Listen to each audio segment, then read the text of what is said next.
Face à face ce lundi 7 mars 2022 au musée d'Eimbi entre trois évêques catholiques du Kivu et le gouverneur du Nord Kivu, le lieutenant-général Constant Ndi Makongba. Au menu de leurs échanges, le séjour à Goma en juillet prochain du pape François. Selon l'archevêque de Bukavu, Monseigneur François-Xavier Maroy, le Saint-Père viendra ici au Nord Kivu pour, entre autres, réconforter la population longtemps meurtrie et victime d'incessantes atrocités. Le pape François priera avec les fidèles pour la réconciliation du peuple avec Dieu. Le pape vient comme père de grande famille. C'est lui qui est le successeur de Saint-Pierre. C'est à lui que le Christ a laissé la mission que vous connaissez. Tu es Pierre et sur cette pierre je bâtirai mon église.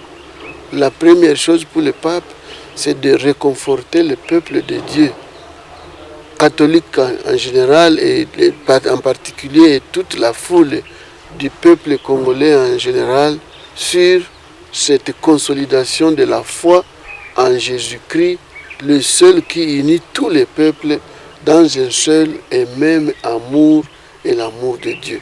Ce sera la première mission. La deuxième mission, il vient ici parce qu'il a un objectif.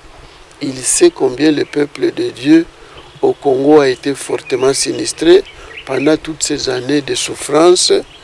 Le pape vient nous réconforter, prier avec nous pour qu'avec lui, nous présentions aussi notre prière à Dieu avec le souci qu'il nous bâtira un Congo où il fait beau vivre. Et la troisième chose, c'est de prier pour que le peuple congolais soit réconcilié avec Dieu, avec lui-même et chacun personnellement. Je crois qu'avec ça, il va toucher nos cœurs et nos cœurs vont comprendre que nous n'avons aucun intérêt à vivre les confrontations inutiles, les conflits inutiles, mais nous devons bâtir un seul peuple, peuple de Dieu au vrai sens du mot. Signalons qu'outre Monseigneur Maroy, l'archevêque de Bukavu, la délégation était composée des évêques de Goma, Willy Ngumbi, et de Butembo, Melkisedek Sikuli, ainsi que leurs vicaires généraux respectifs.